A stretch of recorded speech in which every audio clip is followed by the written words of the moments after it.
Good morning student of class 12। Second chapter आपका national income and related concept, intermediate goods and final goods में हम comparison कर चुके थे, डिफरेंसेस कर चुके थे, एक्सप्लेनेशन हो गई थी उसकी। नेक्स्ट डिफरेंस है difference between consumption goods and capital goods. Consumption goods, these goods satisfy human wants directly. Capital goods, these goods satisfy human wants indirectly.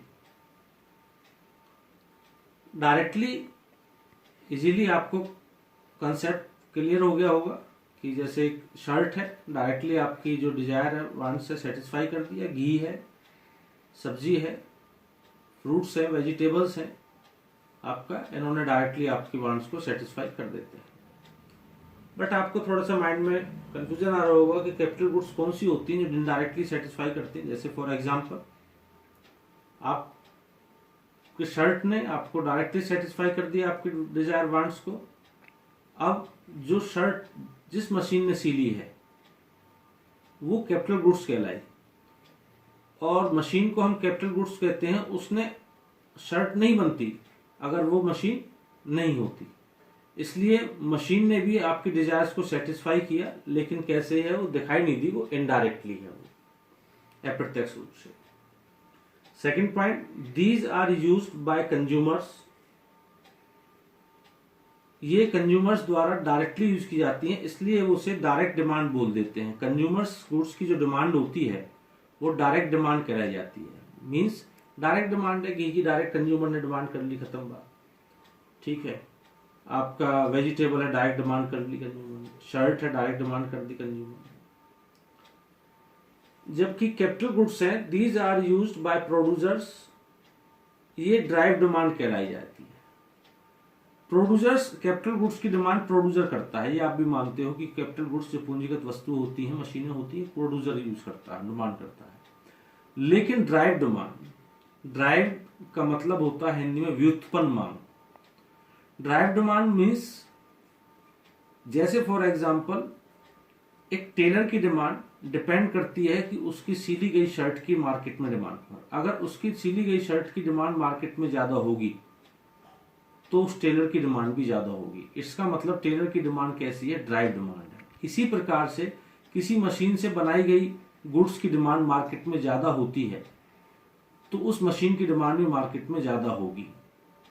ठीक है, तो इसका मतलब उस मशीन की डिमांड डिपेंड करती है उसके द्वारा बनाई गई वस्तु की डिमांड पर मार्केट में, कि उस मशीन के द्वारा जो बनाई गई वस्तु है उसकी मार्केट में डिमांड अगर राइज होती है तो उस मशीन की कैपिटल गुड्स की डिमांड भी राइज होती है। इस टाइप की डिमांड को बोलते हैं ड्राइव डिमांड। ड्राइव डिमांड, व्युत्पन्न मांग, इंपोर्टेंट पॉइंट है। कई बार 1 मार्क्स में आ जाता है, एमसीक्यू में आ जाएगा कि बताइए इस ऐसी गुड्स की डिमांड को कौन सी डिमांड बोलेंगे, डायरेक्ट डिमांड बोल देंगे या ड्राइव डिमांड बोल देंगे।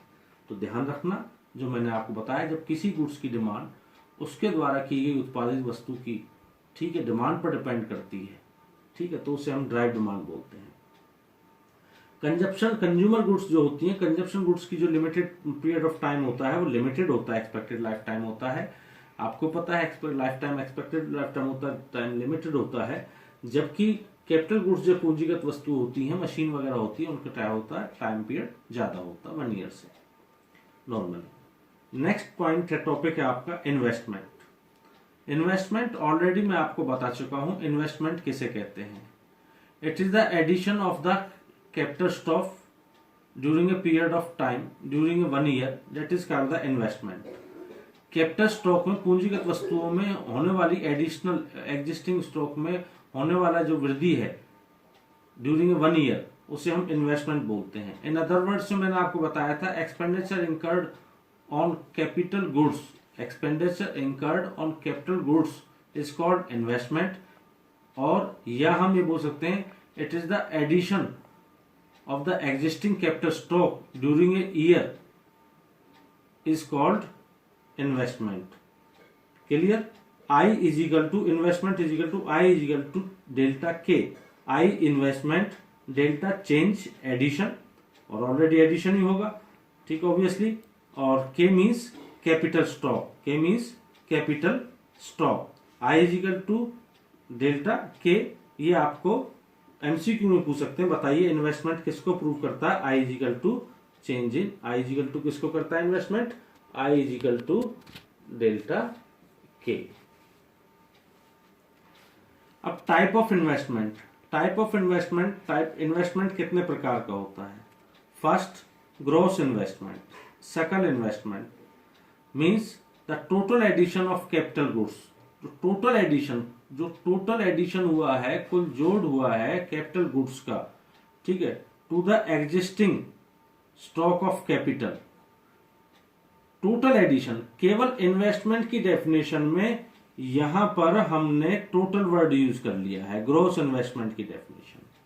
बेटा समझने की बात ये, मैंने यहां पे क्या कहा था, it is the addition of capital stock during an year, या capital goods during an year is called investment. यहां आप लिख दो it is the total addition of capital goods, ठीक है, to the existing stock of capital during given period of time. या simple word में the total addition of capital goods, ठीक है, to the existing stock is called the gross investment. समझ में आ गया।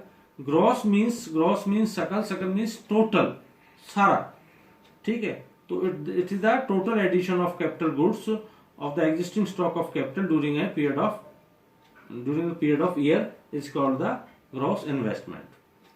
अब gross investment कितने टाइप का होता है, gross investment टाइप का होता है gross fixed investment या gross fixed capital formation बोल सकते हैं उसे, gross fixed investment बोल सकते हैं, ठीक है, और gross fixed capital formation बोल सकते हैं, या चेंज इन स्टॉक बोल सकते हैं। दूसरा टाइप है चेंज इन स्टॉक, और दूसरा क्या है, इन्वेंट्री इन्वेस्टमेंट।